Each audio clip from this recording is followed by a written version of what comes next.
Kakoro Yapon oyunlarından biridir. Burada mahiyyət ondan ibarətdir ki, 1-dən 9-a qədər rəqəmlərdən istifadə eləyərək cədvəl içərisini, blokların içərisini doldurmaq lazımdır.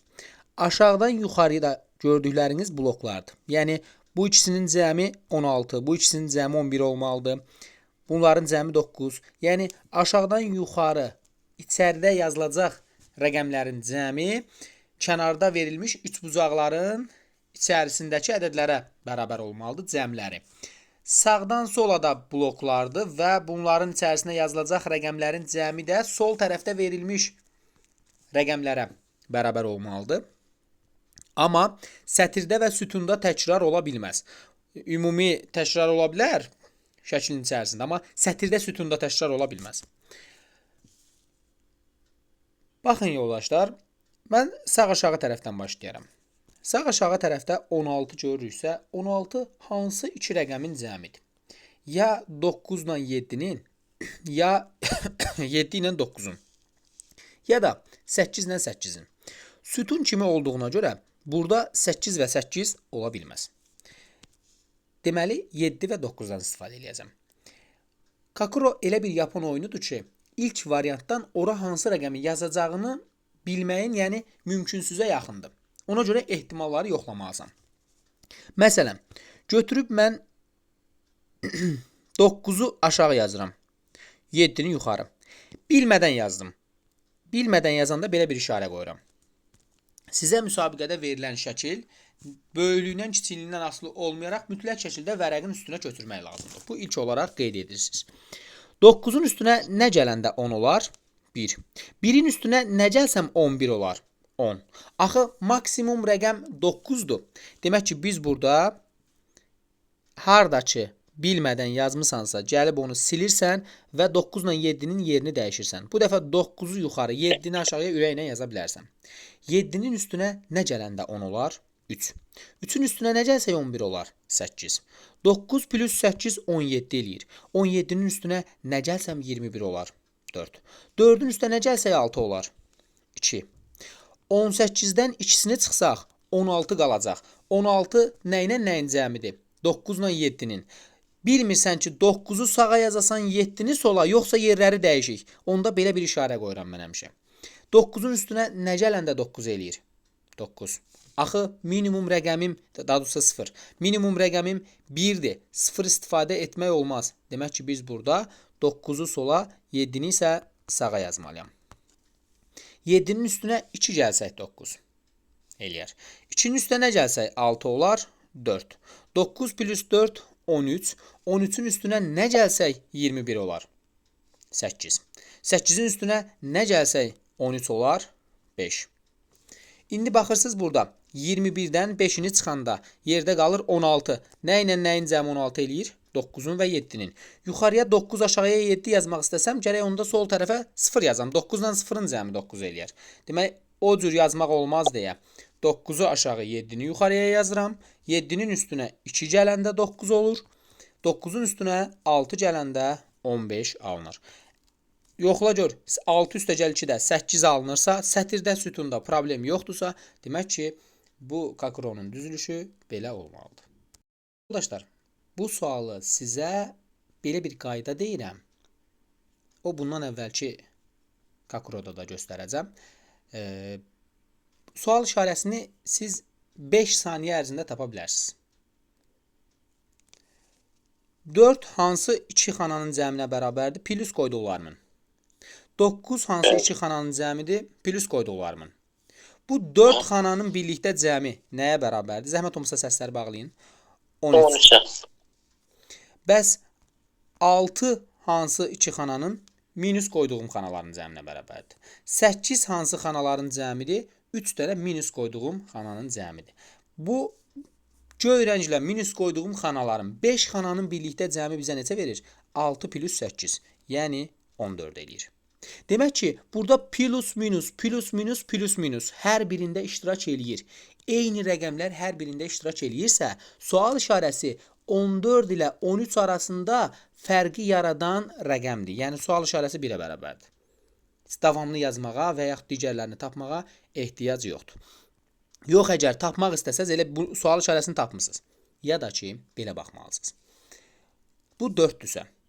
4 nə ilə Müəllim, nədir? Buyurun. müəllim bir dənə dünən Kakor oyunu var idi, siz göstərmişdiniz. Bəli.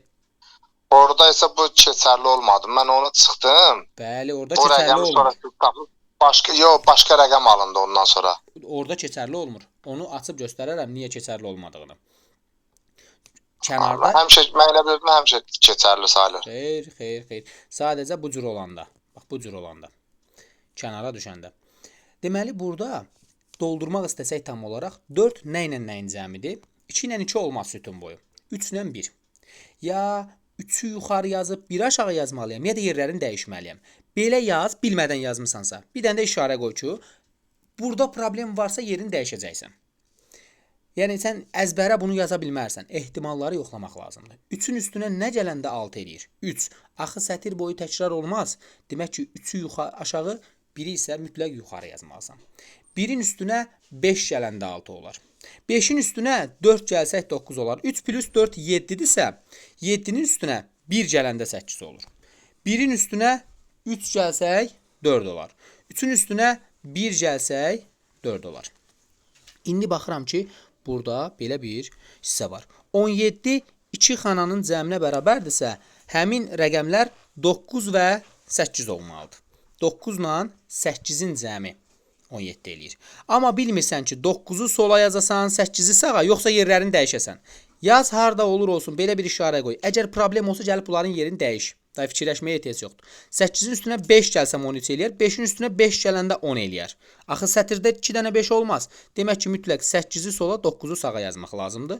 9-un üstünə 4 gələndə 13 eləyər, 4-ün üstə 6 gələndə 10. Bunları toplasaq 15 verirsə, demək ki, qanuna uyğunluq doğrudur. Bu sualda, məsələn, bu xananı rahat tapa bilərəm. Niyə? Çünki burada da 2 plus qoysaydım bura, 9-un cəmidir. 15 bu 2 xananın cəmidir. Baxırsınız ki, 2 dənə minus qoyduğum bunların cəmi 8-dir. Burada minus qoyduqlarımın cəmi də 21-dir. Və baxırsan ki, burada da plus minus var, burada da plus minus, burada da plus minus, burada da plus minus. Bunlar arasında fərqi sadəcə bu 13-ün qarşısında minus yazdığım fərqləndirir. 9 ilə 15-in cəmi 24 verir. 8 ilə 21-in cəmi 29 eləyir. 29 ilə 21 arasındakı fərq 5-dirsə, deməli bura 5 olmalıdır. Bura 8 və yaxud davamı da gedəcək. Əsas məsələ bura 5-dir. Yox, daha doğrusu 2. O da olmadı. 7, 2... Dinləyin, görün belə uyğun gəlir, yoxsa yox. Deməli, bu ikisinin cəmi 4-dürsə, ya 3-1 ya da 1-3 yazacağıq. Məsələn, 1-3 yazası olsam, onda bura mütləq 2 olmalıdır. Ondan ikisini çıxsaq, yerdə qalacaq 8. 8 nə ilə nəyin cəmidir? 8 deməli 1 ilə 7-nin, 2 ilə 6-nın, 3 ilə 5-in, 4 ilə 4-ün bu bizə lazım deyil. Mən bura 1, 2, 3-ü yaza bilərəm, amma 6-ya görə. Çünki sətir boyu 1, 2, 3 yazılmalıdır. Amma burada 2 varsa bura 2 yazmaq olmaz. Mütləq şəkildə ya 1 ya da 3 yazacağım. Böyük rəqəm olduğuna görə gətirib bura mən böyük rəqəm yazsam, 3 yazsam, 3 plus 2 5 verər, 5-in üstünə 5 gəlsəm 10 eləyər. Yaxşı, bu dörtlü xanada görə hələ qanuna uyğunluq alınırmı? 3-ü yazmışıqsa 1 ilə 2 qalıb. Yoldaşlar, məsləhət görərəm ki, bu 6-nın qarşısında 1, 2-ni yaz, yoxla. Alınmasa yerini dəyiş. Məsələn, 2-ni bura yaz, 1-i bura yazdıq. Bilmədən yazmışamsa belə bir işarə qoyuram. 1-in üstünə 7 gələndə 8 olur. 2-nin üstünə 7 gələndə 9 olur. 7-lər təkrar oldusa, deməli mütləq yerini dəyişməlisən. 1-i sola, 2-ni sağa yazmalısan. 2-nin üstünə 6 gələndə 8 olar. 1-in üstünə 8 gələndə 9 olar. Sətir boyu əsas məsələ bunların cəmi 20 verirsə 2 verir. Demək ki, sual işarəsinin yerində 8 olmalıdır. Yoldaşlar, bu cür tərəzidə sizin ilk olaraq diqqət etməli olduğunuz şeylərdən biri neçə fiqurun olmasına diqqət edin. 10 dənə fiqur var. 10 fiqur varsa, rəqəmlərdirsə, bir rəqəmli ədədlər demək, bunun 0 da burada iştirak etməsini deyir bizə. Yazırsınız bunu. Rəqəmləri də kənarda mütləq yazın. Və bir də, baxın, bunlar fərqli fiqurlardır. O sizi çaşdırmasın. Baxırsınız burada nəyə? Eyni fiqurlarla yola çıxmaq lazımdır. Birinci görürsünüz ki, bu gördüyünüz bu sağ tərəfdəkindən eynidir. Bu gördüyünüz bundan eynidir. Bu da bundan eynidir. Və bu bir rəqəm bu qədər fiqura bərabərdir. Bu bir rəqəm bu qədər fiqurdan ağırdır və bundan burada da var. Bunun yanına başqa rəqəmlər qoyanda başqa bir dənə rəqəmə bərabər olur. Demək ki, bu minimum olmalıdır ki, bunun yanına başqa fiqurları da qoyanda gəlib hələ minimum rəqəmə bərabər ola bilsin. Yəni 9-u keçməsin. Neçə yaza bilərik? Sayı çox olan yerə kiçik rəqəm yazmaqla yola çıxmaq lazımdır. Bunların yerinə 0 yazıram. 0-dan sonra 1 yazmalıyam bunların yerinə ki, minimum rəqəmləri alım. 1 yazdımsa burada 2 yazıram. Bu eləyir 4. 4-dən ağır 5 var. O 5-dirsə bu da 5-dir. Buradakı 1-dirsə bu bundan eyni fiqurdur. Deməli bunun da yanına yerinə 1 yazmaq lazımdır. Bu bizə 9 verirsə sol tərəfdə 9 yazmalıyıq. İstifadə etdiyiniz rəqəmlərin üstündən xətt çəkin.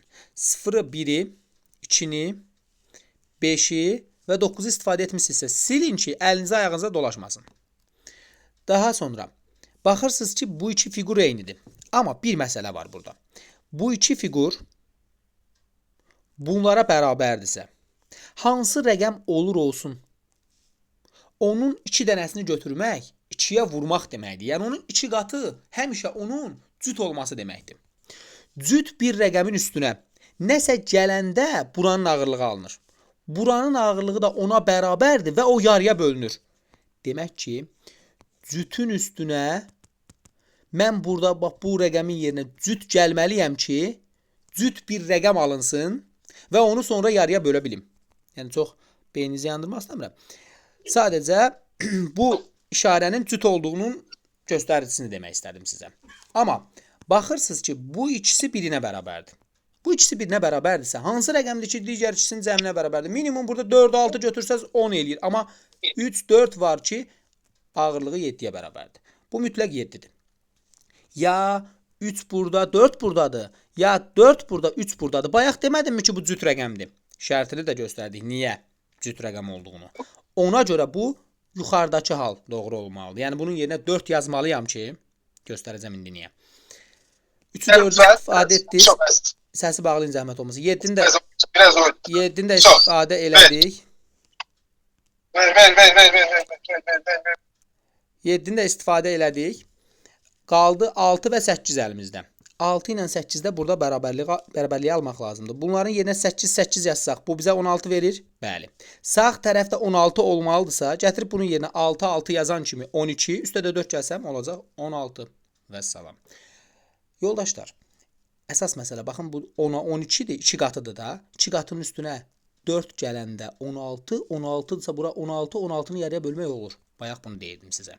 Yəni mən bura 3 yazası olsaydım, 15 eləyəcəkdi. 15-i də yarıya böləndə 7/5 elə bir rəqəm yoxdur. Bunları yazandan sonra sağ tərəfdə gətirib rəqəmlərin yerinə qiymətlərini yazıb hesablayacaqsınız. Biz bu tərəzdə ortaq qiymətlərə baxmalıyıq. Baxın, bu Avstraliya görsənənlə Avstraliya görsənən bunlar eynidir. Sonra bu ayparadan burada var, bir də burada var.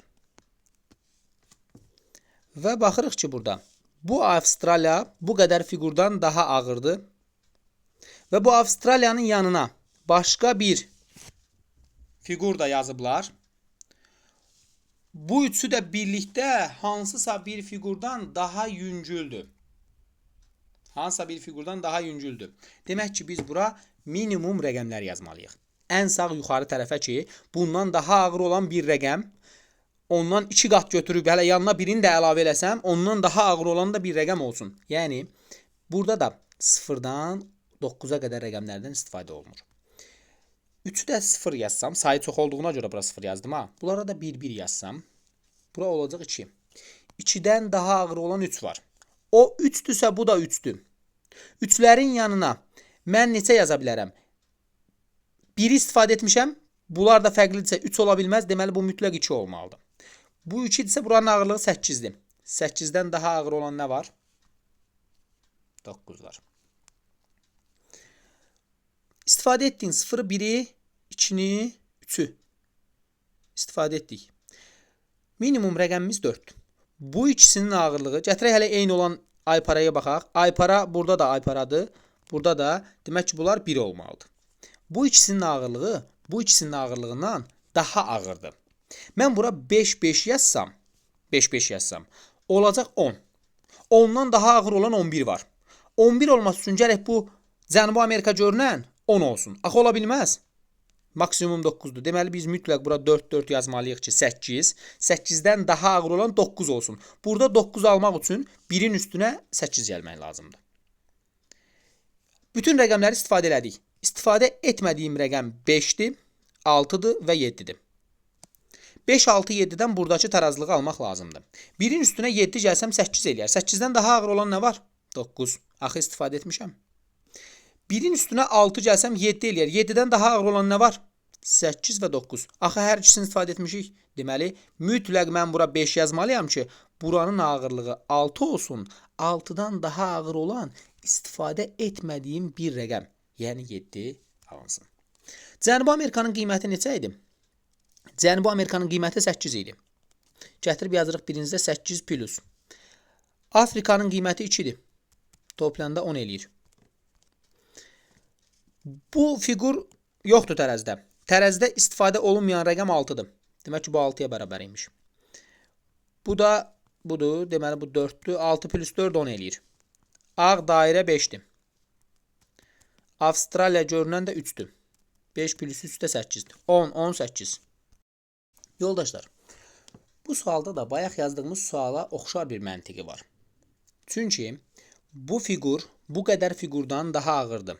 Və baxıram ki, həmin o Cənubi Amerika görünən burada var.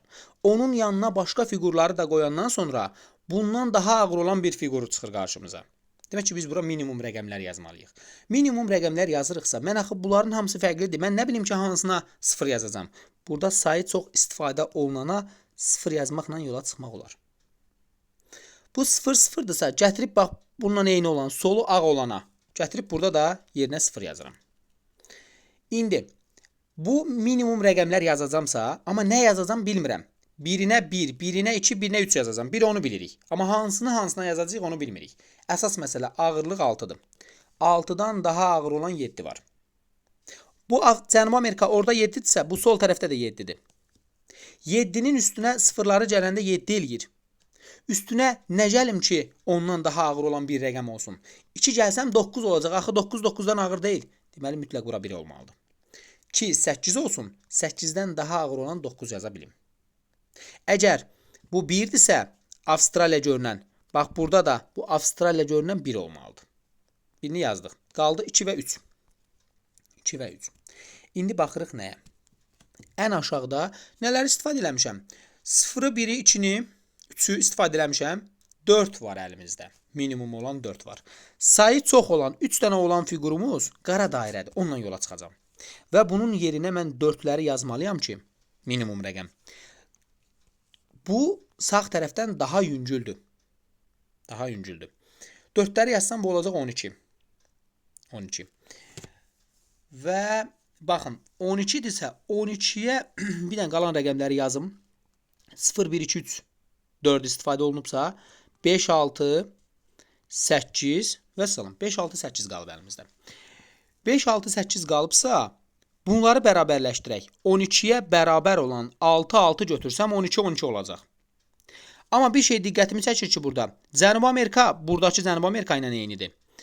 Buradakı qara dairədə bununla eynidir. Deməli, bunun biri 2-dir, biri 3-dür. 12, 12-yə bərabərdirsə, sağ tərəf daha ağırdırsa, ağır olana 3, yüngül olana 2 yazsam, bura olacaq 14, bura olacaq 15. 15, 14-dən daha ağırdır.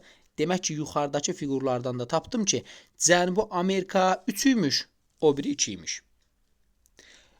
6-nı istifadə elədim, qaldı 5 ilə 8. 5 ilə 8-dən burada tarazlığı almaq lazımdır. Daha ağır olan tərəfə təbii ki də 8'ləri yazacağım. 8, 8, 16 eləyir. Ortaq qiymətləri bura gətirib 6 yazsaq, qara dairəni bilirəm 4'dür. 10, təbii ki də orta 5 olmalıdır. Ki, istifadə olunmayan bir rəqəmdə, əlimdə də bir dənə 5 qalıb. 16 da 15-dən daha ağırdırsa, və salam, misal bitmişdir. İndi baxırıq yuxarıdakı hesablanmasına. Birinci qara dairə verib. Qara dairəmiz 4 plus. Afrika verib 7. 4 plus 7 11'dir. Ağ dairə 5'dir. Cənubi Amerika 3'dür. Aypara 8'dir. Solu qara olan 2'dir. Bu da bizə 10 verir.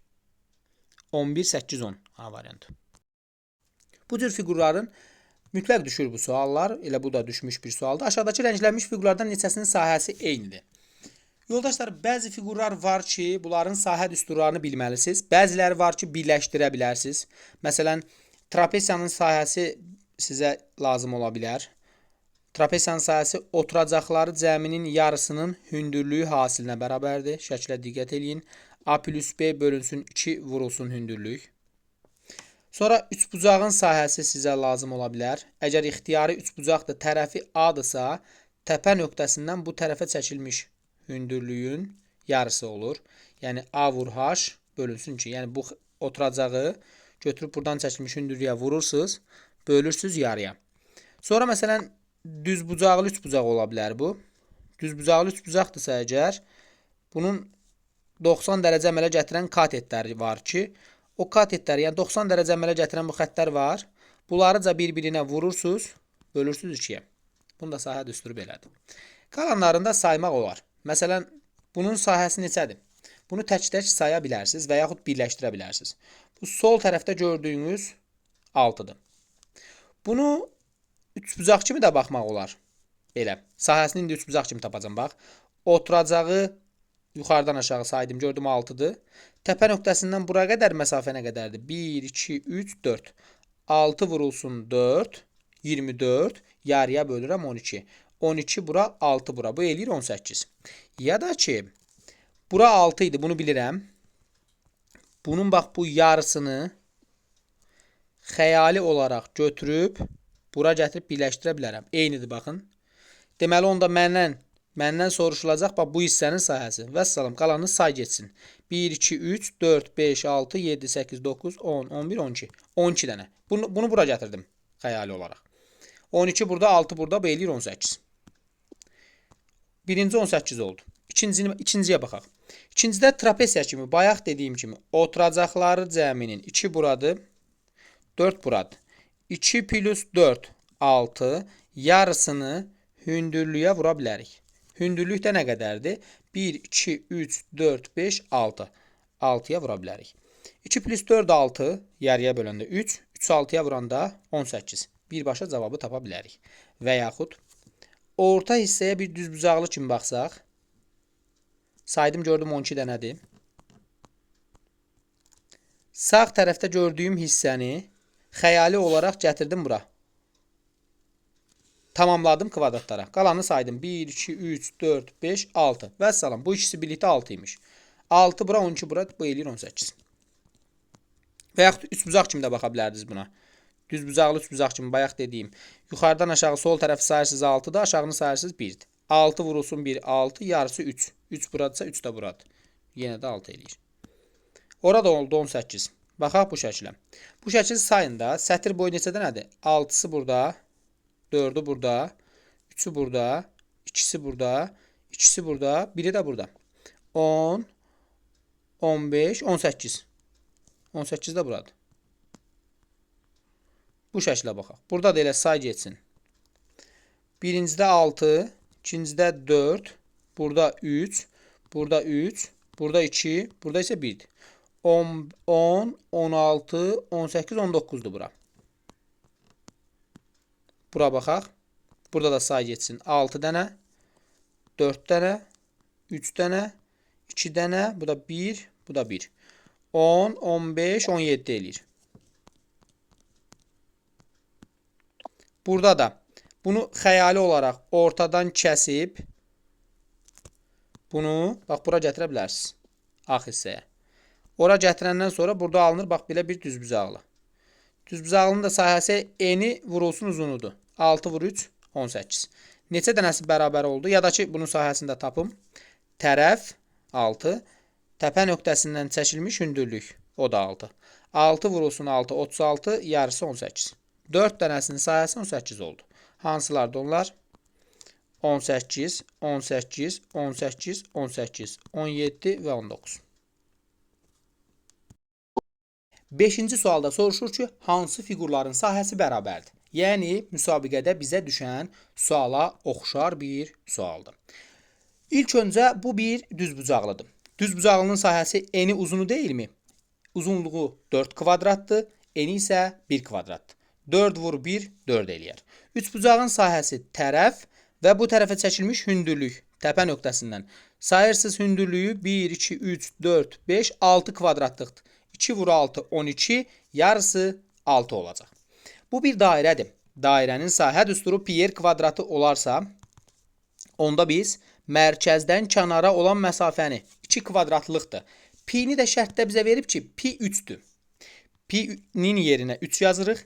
R-in yerinə 2 yazsam, 2-nin kvadratı 4 eləyəcək. 3 vur 4, 12. Deməli, bura oldu 12. Bura oldu 4, 16. Burada 6. Bizə verir 22. Buranın sayəsi olur 22. Yadda saxlayın. İkinci şəkildə üçbucaqlardır və düzbucaqlıdır. Deməli, 3-ün 1-ə 3 buranın sahəsidir. Bu hissənin sahəsini tapsaq, deməli bu 1, 2, 3, 4, 5 kvadratlıqdır. 5-i 1-ə vuracaq, 5 eləyəcək. Burada 5-dir. 5-i 1-ə vurub 5 alacaq. Bu üçbucağın sayəsi oturacaq 1-dir. Təpə nöqtəsindən çəkilmiş hündürlük 2-dir. 1 vurulsun 2, 2 yarısı 1 olacaq. Yuxarıda gördüyümüz üçbucaqlardan bu üçbucağın oturacağı 2-dir. Təpə nöqtəsindən çəkilmiş hündürlük 1, 2, 3, 4-dür. 2 vur 4, 8, yarısı 4 olacaq. Daha sonra bu oturacaq 2-dir. Təpə nöqtəsindən çəkilən hündürlük isə 3-dür. 2 vur 3, 6, yarısı 3 olacaq. Diqqətli olaq və burada səhv etməyək. 3 plus 4 plus 3 plus 5, 5 də buraydı. Aşağı hissədə 1 idi. Bunları toplasaq, bu bizə verəcək 21. 21. Digəri isə 22 idi. C-yə baxsaq, C-də olan üçbucaq düzbucaqlı üçbucaqdır. Sahə düsturun dedik ki, katetləri hasilinin yarısıdır. Bunun neçə kvadrata düşür? 1, 2, 3, 4. Aşağı hissə ilə nəzərən götürə bilərsiniz. 4 kvadratlıq buradır. Sağ tərəfdə 1, 2, 3, 4 də buradır. 4 vur 4, 16. Yarısı 8-dir. Bu hissəyə bir düzbucaqlı kimi baxsaq, 3-ün 2-yədir. 3 vur 2, 6. Aşağı hissəsi 2 kvadratlıq sahədir. Burada 1-dir. 2 vur 1, 2, yarısı 1 olacaq. Və yaxud bu yarını gətirib bax, bura qoya bilərsiniz ki, bu bizə 1 verəcək. 2 dənə yarımdır, bizə 1 verir. Bu hissəsi 5 dənə kvadratdır. Burada 1 dənə kvadratdır. Bu eləyir 6 dənə kvadrat. Və salam. Bunları toplasaq, 6 plus 6, 12. Üstə 8 gəlsək, 20. Üstə də 1 gələndə 21 olur. B ilə C eynidir. Cavab C variantı. Gəlin görək D nə qədərdir. Orta hissəsi düzbucaqlıdır. Düzbucaqlıda 5 yan tərəfdir. 2 də buradır. 5 vur 2, 10, 1, 1. Sonra, məsələn, buradakı üçbucaqları, baxın, bunun yarısını bura gətirsək, bunun yarısını da bura gətirsək, bu 4 kvadratlıq olacaq. Bu və bu, ikisi bir yerdə 4 kvadratlıqdır. 1 plus, 1 plus, kənardakılar, ortadakı 10-dur. Kənardakılar da birlikdə 4 verdi. Bu hissəni də gətirib bura yerləşdirsək, bu da 4 verəcək. Eləyir 20. Deməli, birincinin sahəsi 22 idi. İkincinin sahəsi 21. Bu da 21. Bu isə 20-dir. Eyni olanlar B və C-dir. Əsmərin hal-hazırda 7 yaşı var. O nənəsinin 5 il sonraki yaşının onun yaşı nənəsinin 5 il sonraki yaşının 9-dan 1-ini təşkil eləyir. Əgər Əsmərin hal-hazırda 7 yaşı varsa, nənəsinin yaşının 9-dan 1-inə bərabərdirsə, 7-ni vur 9-a. Eləsin 63. Nənəsi 63 nənəsinin 5 il sonraki yaşıdır. Onda bundan 5-ini çıx. Nənənin indi 58 yaşı var. Nənənin indi 58 yaşı varsa, çaşmayın ha, burada 58 deyil. Nənənin 4 il sonraki yaşını tapın. İndi 58 yaşı varsa, 4 il sonra 62 yaşı olacaq. Burada 9 vursun 5, 45 və də 11 il əvvəlki yaşıdırsa 45-in üstə də 11 gəlirsə 56 alınır. Qüvvətlər də çox istifadə olunan suallardandır. Deyir, qüvvət şəklində verilmiş 14 üstü 24 ədədinin adi yazılışının sonuncu rəqəmini tapın. Bu, gedişatını bilsəz, müsabiqədə bir neçə saniyəyə doğru yaza biləcəyiniz bir sualdır. Baxın, bu sualın özü bilirsiniz də, istifadə olunmuş sualdır. 14 üstü 24. Baxın, 14 üstü 1, 14 verir. 14 üstü 2, 196 verir. Əsas məsələ sonuncu rəqəmi 6-dır. 14 üstü 3 yazanda 6-nı təzdən bir də 4, sonu 4 ilə bitir deyə 4-ə vurursan. 6 dəfə 4, 24. Sonuncu rəqəmi necə yaz? 14 üstü 4 yazsan, 4-ü bir də 4-ə vurursan 6 ilə. 14 üstü 5 yazsan, 6-nı bir də 4-ə vur. Görürsünüz, biri 4-lü, biri 6, biri 4-lü, biri 6, biri 4-lü, biri 6. Beləcə də gedəcək. Qanuna uyğunluq tapın. Birincidə, üçüncüdə, beşincidə tək rəqəmlərdə 4 ilə bitir. İkincidə, dördüncüdə, altıncıda, 24-cüdə cüt rəqəmlərdə də 6 ilə bitir. 169 üstü 74. Bu hansı rəqəmlə bitir?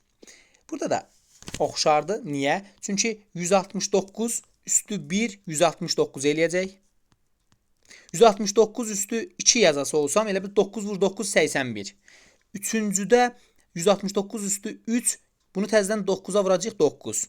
Burada təzədən 9-a vuracam 1 ilə bitəcək. Təzədən 9-a vuracam 9 ilə bitəcək. Dördüncü, beşinci. Baxın, birincidə, üçüncüdə, beşincidə 9 ilə bitir. İkincidə, dördüncüdə 1 ilə bitirsə, 74-cüdə də 1 ilə bitəcək. Niyə? Çünki 74 cüt ədəddir. Vəssalam. Yaxşı, bəs 28 üstü 35-i necə taparıq?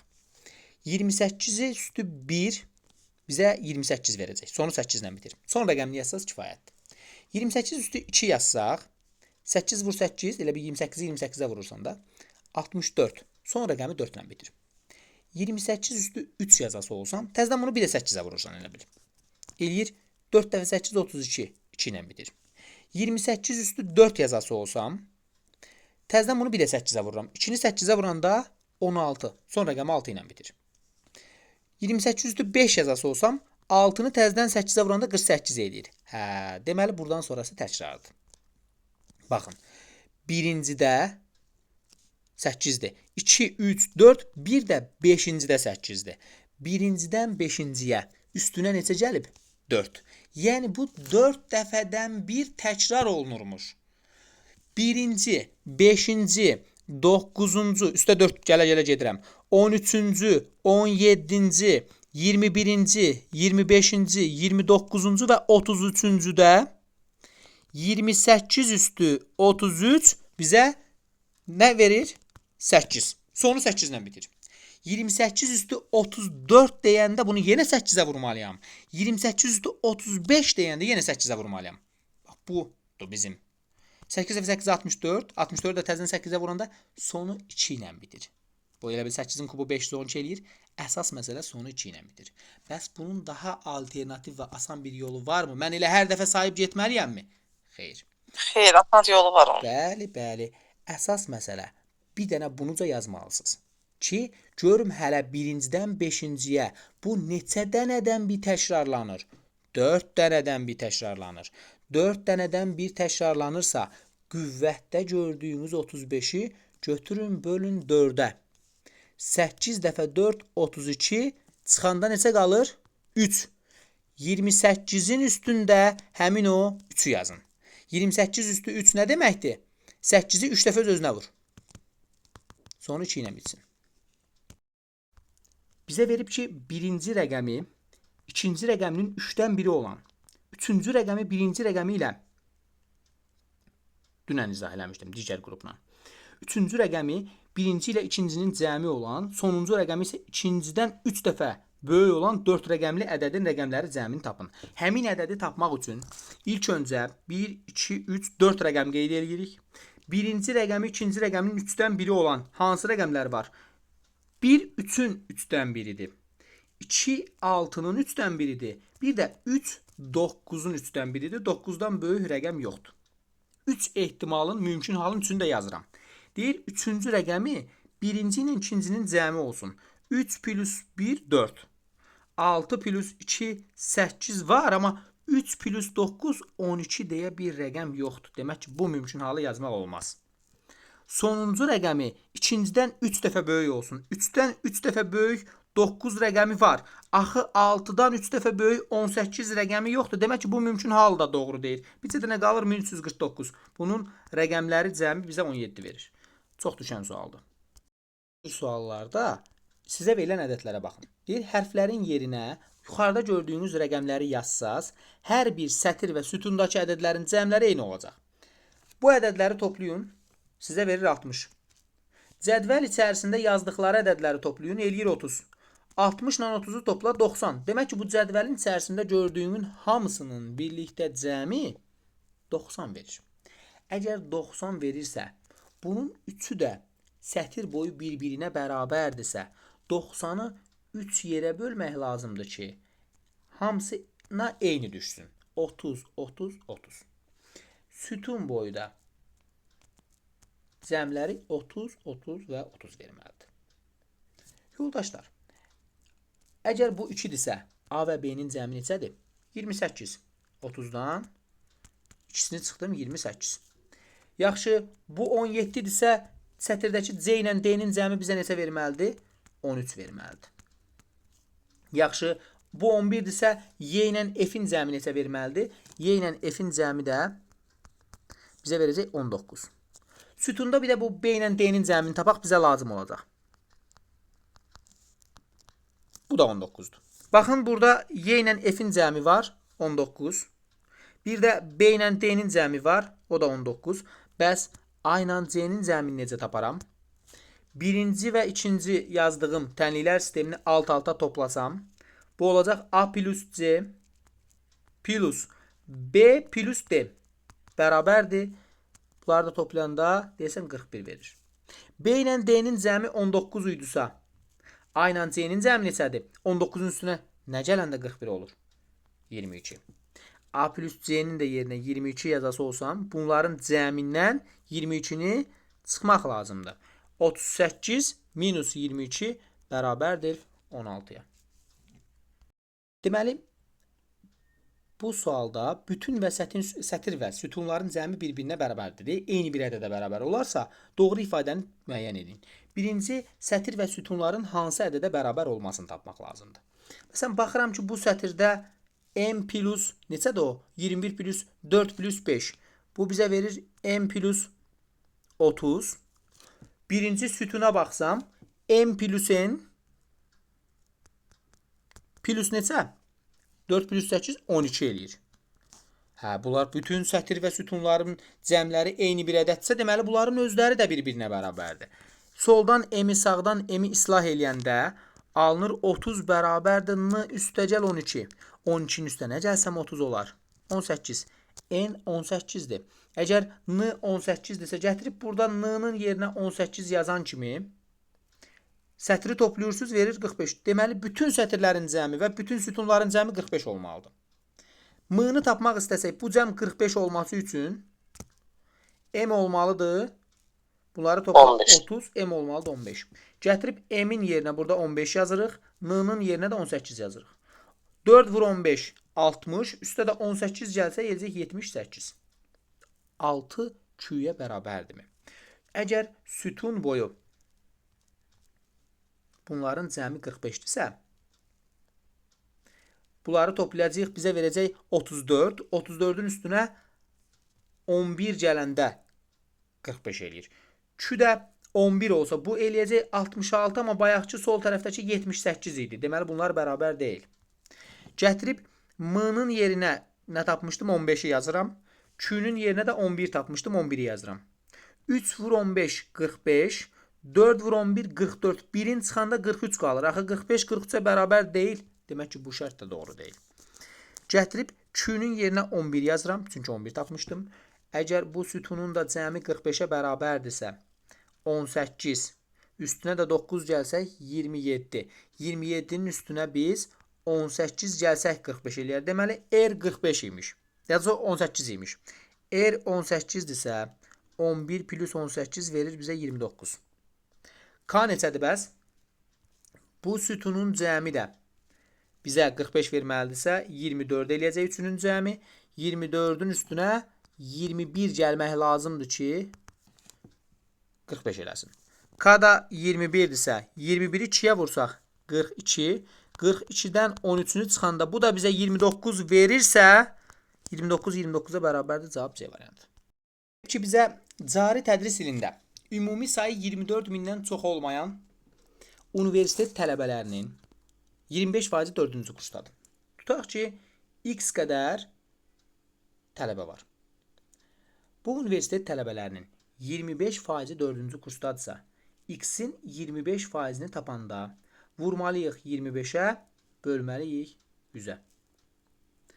4-cü kurs tələbələrinin, deməli bu gördüyümüz ədəd 4-cü kurs tələbələridir. X vur 25 bölü 100. 4-cü kurs tələbələrinin 20%-i magistraturaya qəbul olmaq üçün test imtahanına qatılırlar. Bu gördüyümüz ədədi təzədən 20-yə vurub 100-ə böləsi olsam, o test imtahanına qatılanların sayını tapacam. Bu qədərdir. İmtahana qatılanların, yəni bu ədədin 40%-i keçid balını toplayaraq müsabiqəyə buraxılır. Təzədəndən bunu vurmalıyıq 40-a, bölməliyik 100-ə.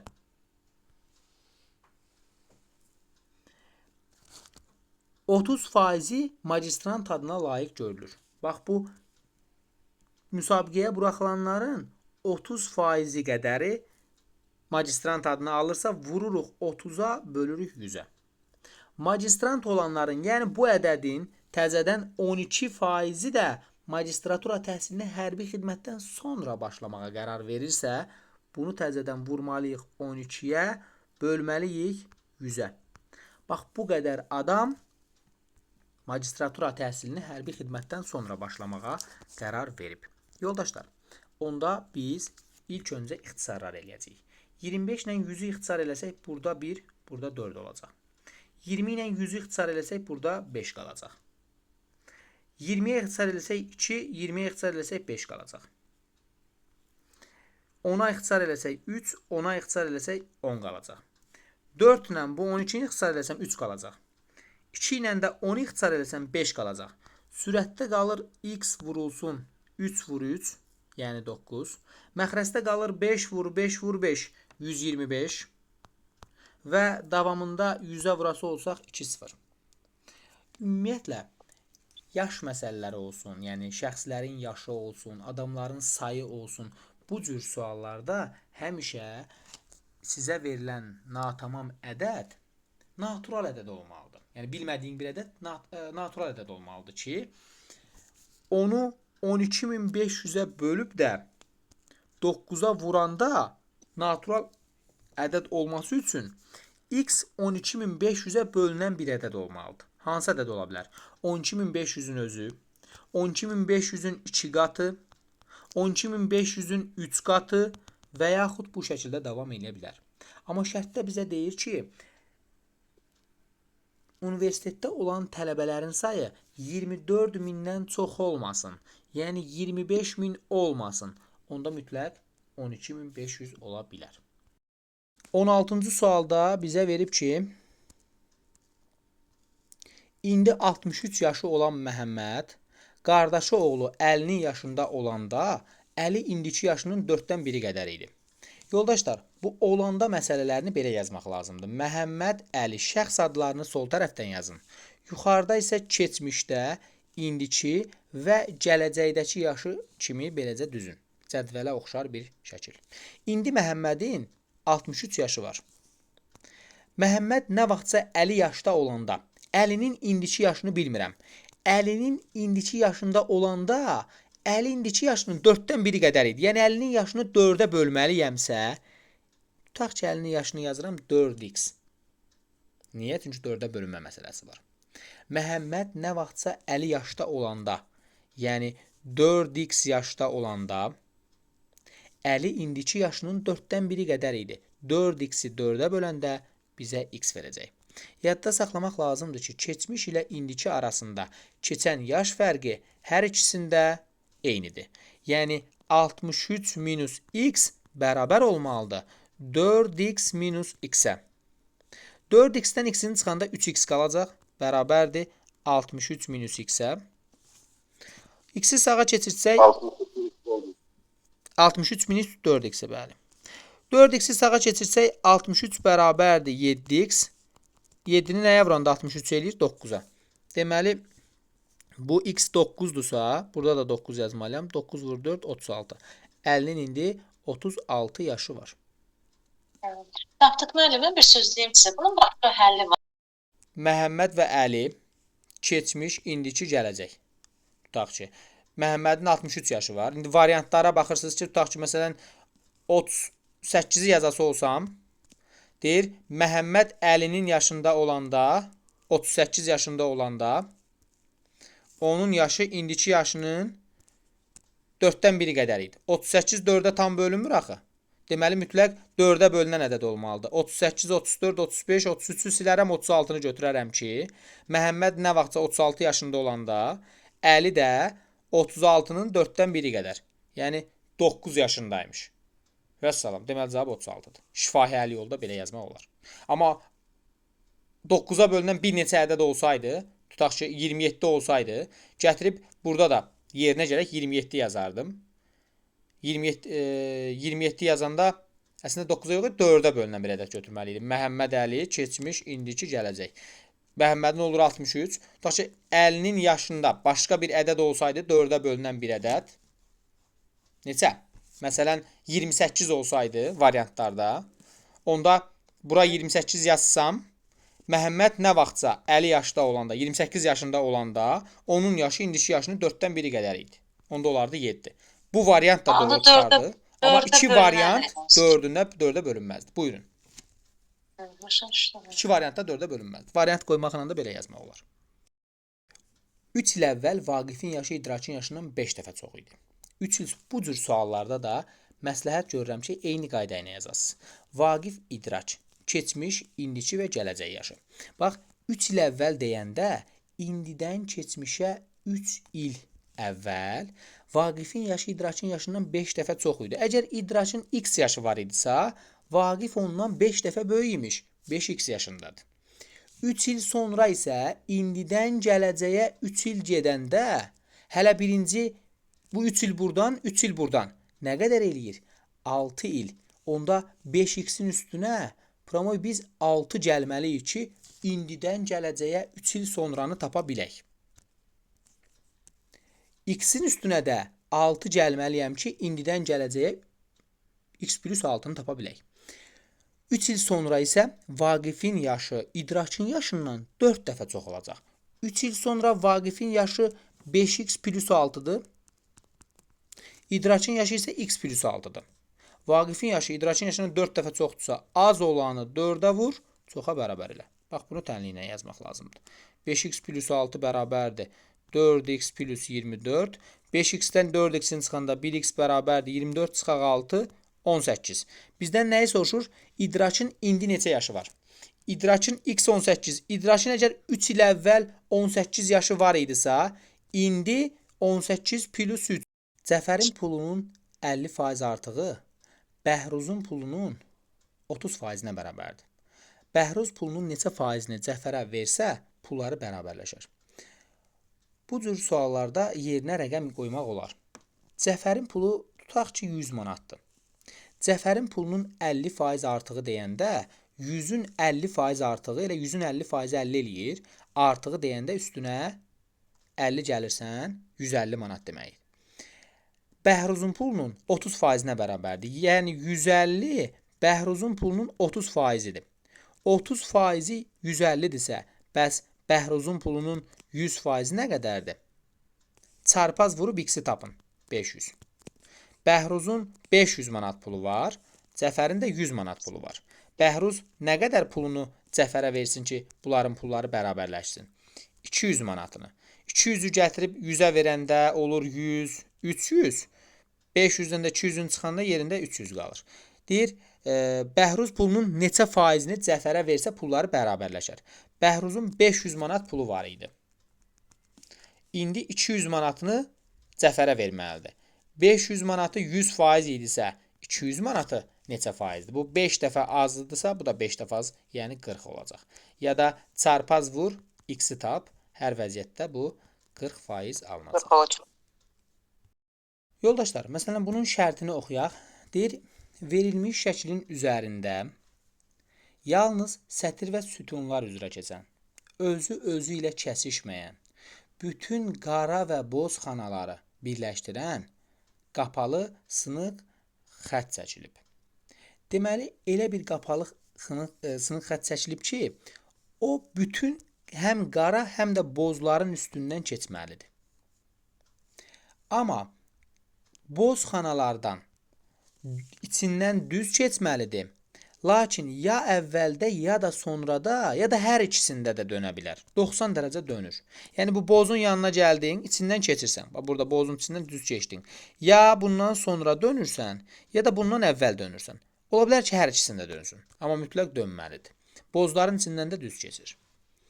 Xətt qara xanaların içərisində 90 dərəcə dönməlidir. Məsələn, burada xətt varsa, deməli burada mütləq 90 dərəcə dönmə var imiş. Xanalardan keçəndən sonra növbəti bitişik xanalarda dönməlidir. Sınıq xətt hansı xanadan keçəcək? Məsələn, bu birinci şəklin üstündə sizə izah etmək istəyirəm. O birləri də yazacağım. Deməli, bu küncdən başlamaq lazımdır adətən bu cür suallarda. Küncdə qara bir kvadrat varsa, deməli, bunun mütləq içərisində dönmə var imiş. Gəlir, çatır bu qaranın içərisinə. 90 dərəcə dönməlidir. Yuxarı dönənməz. Deməli, mütləq aşağı dönməlidir. Gəldi bura. Burada bunun sağında boz var. Sağında boz varsa, sağındakı bozun içərisindən keçsin bu. Yəni, buna görə 90 dərəcə döndü və gəldi bozun içərisindən keçdi. Qaranın içərisinə daxil oldusa, yuxarı gedə bilməz. Çünki gedib oralarda xətt boşda qalacaq. Deməli, mütləq bu aşağıya doğru gəlməlidir.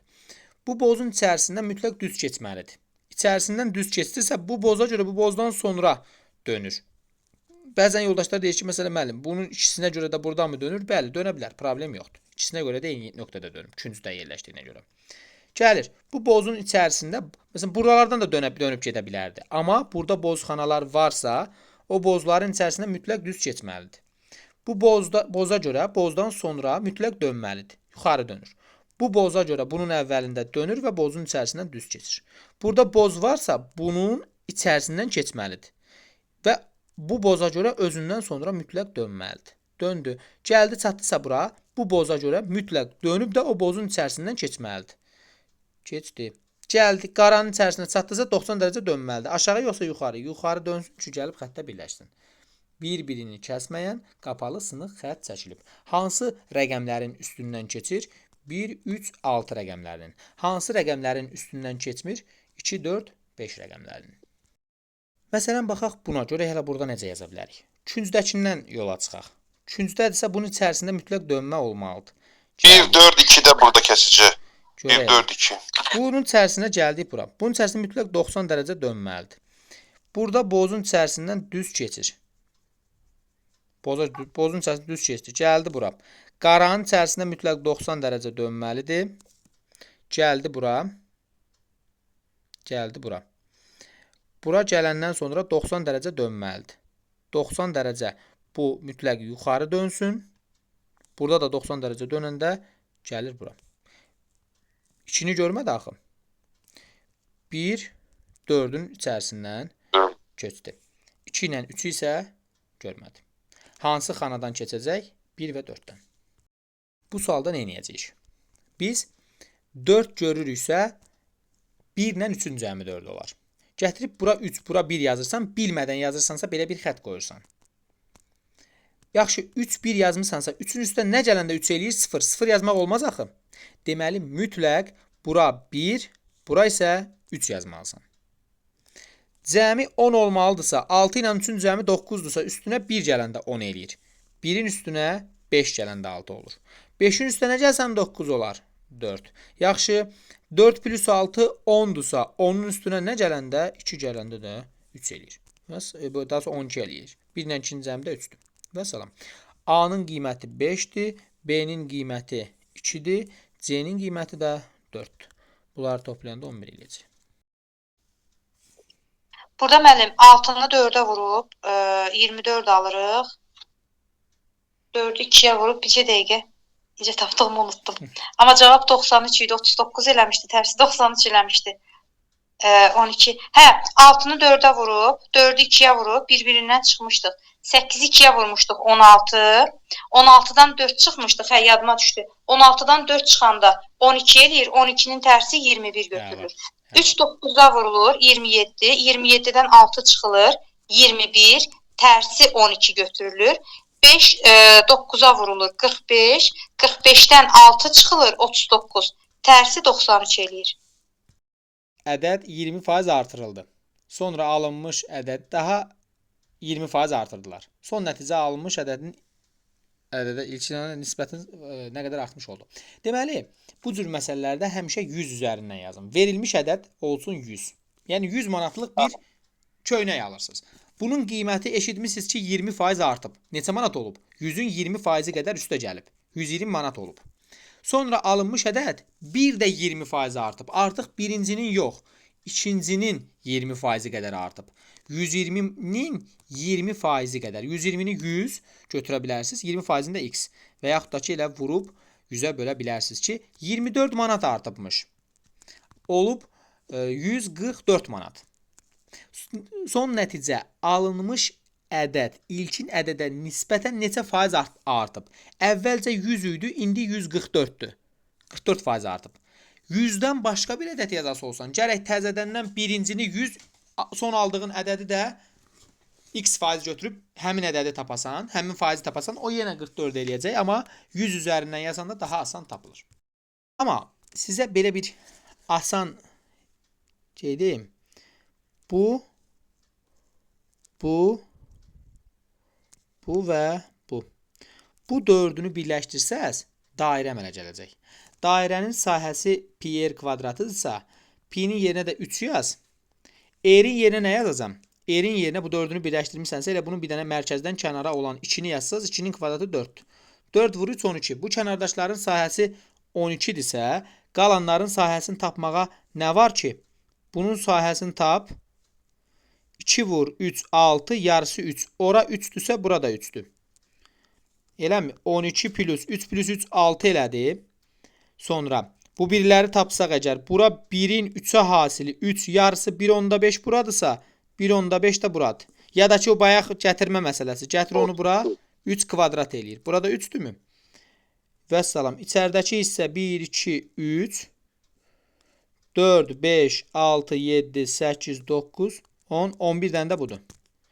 32. Burada olan kürəcikləri saymaq da olar. İndi burada çox səliqəsiz verib saymağımız biraz çətin olar.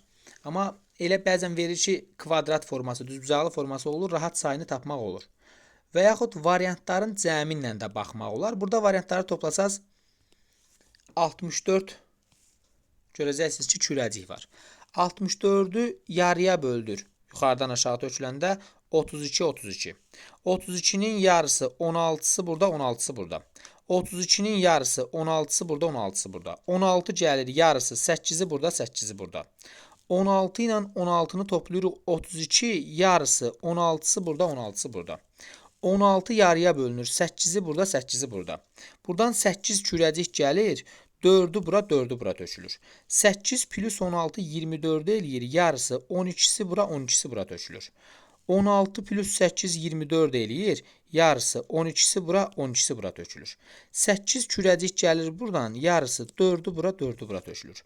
Bu hissə bağlı olduğuna görə bu 4 kürəcik elə gəlib bura 4 kimi düşür. 4 plus 8 bizə 4 plus 12 bizə verir 16. Yarısı 8 8 bölünür. 12 plus 12 24'dür. Yarısı 12 12 bölünür. 12 plus 4 16, yarısı 8 8 bölünəcək. 4 gəlir bura, 2 2 bölünür. 8 özü düşür bura. 8 tək-tək yazımda. Birincisi 4'dür, 8 düşür bura.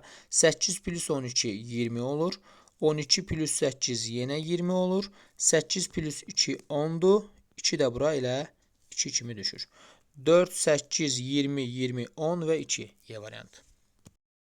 Bu cür olanda məsələn rahat saymağınızı məsləhət görərəm. Məsələn bura kimi neçədir nədir? 5'in 5'ə 25 dənə buradadır. 29, 32 dənəymiş. Vəssalam. Yarıya bölə-bölə gedin. Baxaq bu cür bağlantı suallarını. Bağlantı sualları mən deyərəm ki, müsabiqədə olan ən çətin sualdır. Əgər belə kiçiyini versə, nə gözəl. Yox, biraz qarışığını versə, aləm dəydi bir-birinə. Ki onu siz mütləq şəkildə vərəqin üstünə köçürməlisiniz. Köçürmədən yazmaq mümkünsüzə yaxındır. Burada baxırıq ki, yanında olan xəttlərin sayını yazmalısınız. F-dən bir dənədir. F-in yanında bir dənə xətt var. Onu demək istəyirəm. D-nin yanında 3 dənə xətt var. B-nin yanında 3 dənə xətt var. A-nın yanında 2, C-nin yanında 4, Y-nin yanında 3 xətt var. İkinci tərəfdə, məsələn, hər birinin yanında olan xəttlərin sayını yazırsınız. Burada 3, burada isə 1. Bunları yazandan sonra fərqli olanlara baxın. Məsələn, baxırsınız ki, bir dənə 1 var burada. Burada da bir dənə 1 var. Demək ki, bu 1 olan F imiş. F birləşir D-yə. Deməli, bura olacaq D. Baxırsınız, bir dənə 4 var da burada. O da C hərfidir. C-ni yazıram. Buradakı bir dənə 2 var. O da A-dır. Yaxşı, bu 3-ün bu 3-dən fərqi nədir? Bu D-yə birləşir, o biri birləşmir. D-yə birləşən 3. D-yə birləşən 3 xətlimiz Y hərfi olduğuna görə bu Y-dir. Yuxarıdakı isə B hərfi imiş. Bizdən A və Y-ni soruşur. X və Y. Və bunu da qeyd edeyim yadımdaykən.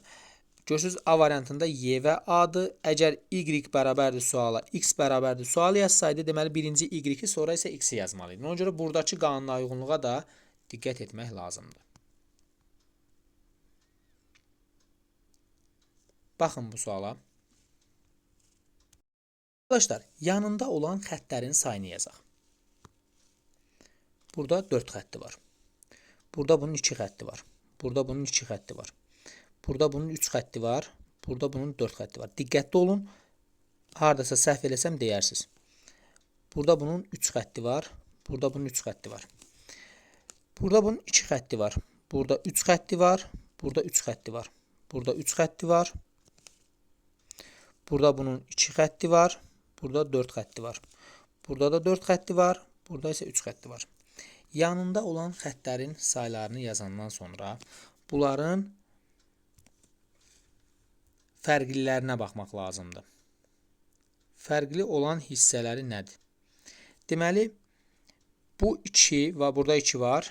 Bir də burada 2 var. Baxın, burada da 2 dənə. Bu 2-lər aşağıya gəlməlidir. Amma hansı hara gəlməlidir ona baxmalısınız. Bu 2 4-ə və 3-ə birləşir. Bu biri 2 3-ə və 3-ə birləşir. Deməli, 4-ə və 3-ə birləşən hansıdır? Həmin 2 budur ki, bu buradan birləşdiyi 3 xətli, buradan birləşdiyi 4 xətlidir. Birləşdiyi 4 xətlinin içinə 4 yazıblar. Birləşdiyi 3 xətlinin içinə 8 yazıblar. O biri 2 xətli nədir bəs? O biri 2 xətli də 1-dir. Və salam, elə 3 dənə hərf istəyir də. 12 çıxaq 1, 11. Belə davamında getmək olardı. Burada yanındakı xəttləri yazan kimi 1, 4, 2, 4, 2, 3. Yoxsa A var. A və B var. Bəli, bu bir xətli M-dir. M-in birləşdiyi L-dir. L birləşdiyi, deməli, L birləşdiyi 4 xətli var. Bir də L birləşdiyi 4 xətli burada Z-dir. Y-i tapdım Z. Bir də baxırsınız, burada 3 xətli var. 3 xətli olanda bizə dənə K-dır. Bu 2-nin bu 2-dən fərqi nədir? Buradakı K-ya birləşir, o biri birləşmir. K-ya birləşən 2 xətli lazımdır bizə, yəni A hərfi. Onda o biri də Y hərfidir. Deməli, A və Z cavabıdır. Yanında gördüyünüz xəttlərin hamısının saylarını yazırsınız. 2, 3, 2, 4, 3. Burada 5 xətti var. Burada 4 xətti var. Burada 2 xətti var. Burada 4 xətti var. Burada 5 xətti var. Burada 4 xətti var. Burada da 4 xətti var. Gətirib aşağıda köçürmək lazımdır. Burada soldakının 5 xətti var. Bunun 4 xətti var. Buradakının da 2-4 xətti var. Buradakının 5 xətti var. Bunun 2 xətti var. Bunun 4 xətti var. Bu 2'dir, bu 4'dür. Bu da 4'dür. Bu 3'dür. Bu 2'dir. Bu da 3'dür. Bunları yazandan sonra bunların fərqli hissələri nədir? İkilərə baxın. Bu 2 var. Burada bir 2 var. Bir də burada bir 2 var. Bu ikilər, baxıram, yuxarıdakı 2 3-ə və 4-ə birləşir. Soldakı 2 4-ə 5-ə birləşir. Aşağıdakı 2 də 4-ə və 4-ə birləşir. Deməli, bunlar bir-birindən fərqlənir. Fərqlənirsə nə gözəl. Elə bunlarla yola çıxmaq olar. Hansı 2-dir ki, 3-ə və 4-ə birləşir? Bu həmin bu 2-dir ki, Y hərfi olmalıdır. Sağdan 3-ə, sol aşağı tərəfdən də 4-ə birləşir. Birləşdiyi 3 xətli L-dır. Birləşdiyi 4 xətli C-dir. Yoldaşlar, X-i tapdım. Variant çıxaraq işləmək lazımdır. Bəzən görərsiniz ki, bir variantla tez cavabı tapa bilərsiniz. Yaxşı. Onda bu C-nin birləşdiyi 5 xətli var, birləşmədiyi 5 xətli var. Hamısını tək-tək yazacağam. C-nin birləşdiyi 5 xətli V-dir. Onda yəqin ki, birləşmədiyi də O hərfidir. O hansı 2 idi ki, 4-ə və 5-ə birləşirdi? O həmin 2 P-dir. P-nin birləşdiyi 5 xətli O-dur. Birləşdiyi 4 xətli isə I-dir. Əgər I-ni bura yazmışamsa, Y, I ola bilər sizcə? Vəssalam, deməli cavab buymuş. Amma davamını geçsək. L-nin birləşdiyi 4 xətli. L-nin birləşdiyi 4 xətli H var. Vəssalam, deməli bu H-dır. Sonra deməli burada O-nun birləşdiyi 4 xətli. Y-ni tapaq hələ. O-nun birləşdiyi 4 xətli U hərfidir. Digərlərinin hamısını yazmışam. Həqiqətən odur. Hansı 2 xətlidir ki, 4-ə və 4-ə birləşir? Həmin 2 xətli K hərfidir. Buradan görünür. K-nın bir tərəfdən birləşdiyi I-dirsə, o biri tərəfdən birləşdiyi R hərfidir. R-in birləşdiyi 3 xətli lazımdır mənə. R-in birləşdiyi 3 xətli F deyilmi? Əsəlam, hamısını yazdım. İkisinin cəmini yuxarıda yazır. 3 plus 3, 6. 4 plus 9, 13-dürsə, sual işarəsi 0-la 3-ün cəmidir. Aşağıdan görünür, baxın. Deməli, 15-dən 5-in çıxanda 9 qalır. 9-dan 2-sin çıxanda 7 qalır. 7-dən 0-ın çıxanda 7. 7-dən 4-ün çıxanda 3. 3-dən 1-in çıxanda 2. Cavab 2. 6-dan 2 çıxıb 4. 4-ü 2-yə vurub 8. 8-dən 2 çıxıb 6. 6-nı 2-yə vurub 12. 12-dən 2 çıxıb 10. Düzdür. Burada 2-yə vurub, buradan 2 çıxacaq, 10 qalacaq. 10-u 2-yə vurur, bu şəkildə gedir. Saat əqrəbi... Bir də təkrar edin, zəhmət olmasa. Saat əqrəbi istiqamətində bir ardıcıllıq kimi baxır. 3-ü vurur 2-yə 6. 6-dan 2-sini çıxıb 4 yazır. 4-ü vurur 2-yə 8. 8-dən 2-sini çıxıb 6 yazır. 6-nı vurur 2-yə 12. 12-dən 2-sini çıxıb yazacaq 10. 10-u vuracaq 2-yə 20-dir. Bəs bu sualı? Bunu yox mən, yoxsa. Məncə işləmişsiniz. Bəli, işləmişsiniz. 2 azalırdı.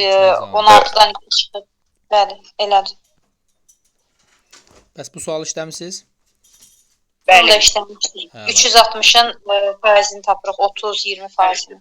360-ı 100 götürürdük. İndi sizə göstərdiyim tam olaraq 23-ün o abstrakt hissəsidir. Amma siz bunları o PDF-lərin arasında hamısını görmüsünüz. Yuxarıda gördüyünüz sınıq saat məsələsini bilirik. Sınıq saat məsələsi düsturu belə idi. 12x minus fasilə bərabərdir x plus dəqiqə əqrəbinin getdiyi məsafə. 2 saat əqrəbi arasında qalan bucaq soruşularsa, bizdən soruşsa ki, məsələn, saat 09:25-i göstərir. Saat əqrəbi ilə dəqiqə əqrəbi arasındakı bucağı tapın. Onda necə yazırdıq? 60 saat minus 11 dəqiqə bölünsün 2. Amma modulda. Bu konkret olaraq bir düsturdur. 60 saat deyəndə saat 9-u göstərir. Vururuq 9-a. Minus 11 dəqiqə də 25-i göstərir. Vururuq 25-ə, bölürük 2-yə. Bunu hesablayırıq. Neçə dərəcə alındısa, o bizim cavabımızdır. Yox əgər verilsə ki, məsələn, saat 17:48-dir. Dəqiqə əqrəbi ilə saat əqrəbi arasındakı bucağı tapın. Divar saatında və yaxud qol saatında o söhbət o əqrəblərdən gedəndə əqrəb 17-ni göstərmir. Maksimum əqrəb 12-dir, minimum da 1-dir. Ona görə 17:58 demək saat əqrəbində 5:48 göstərmək deməkdir. Yəni 6-ya 12 dəqiqə qalıb. Yəni qol saatında bilmək olmur axı bu gecədirmi yoxsa gündüzdürmü? Fikrinizi elə bilirəm. Hər vəziyyətdə bu 5 və 48-i göstərir. Deməli düsturda yazanda 60 saat minus 11 dəqiqə bölünsün 2-də siz bu S-in yerinə 17 yox 5 yazmalısınız. Dəqiqə olan yerə də 48 yazmalısınız. 60-ı vurursunuz 5-ə, 11-i vurursunuz 48-ə.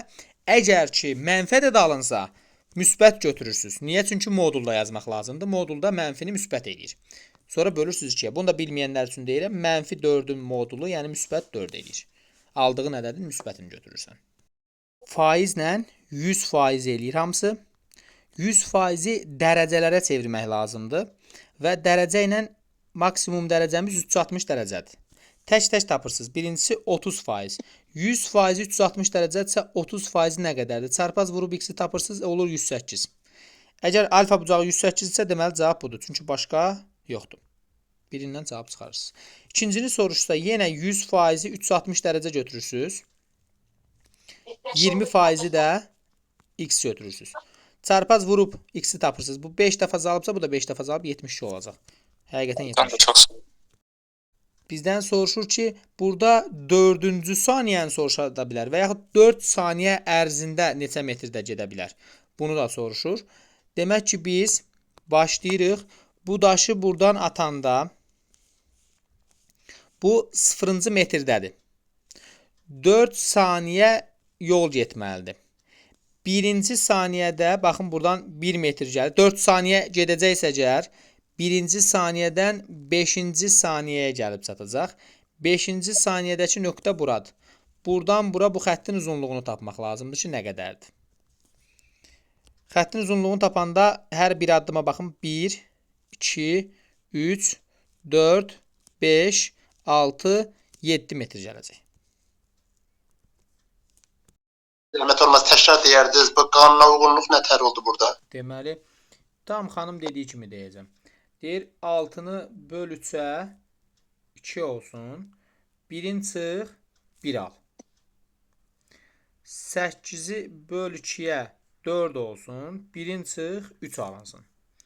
7-ni 1-ə böl 7. 1-in çıx 6 olsun. 32 4-ə bölünür. Bax, buradan görmək olur söhbəti. 1-in çıx 7.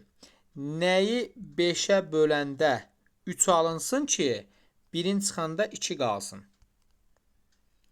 Onda olsun 15.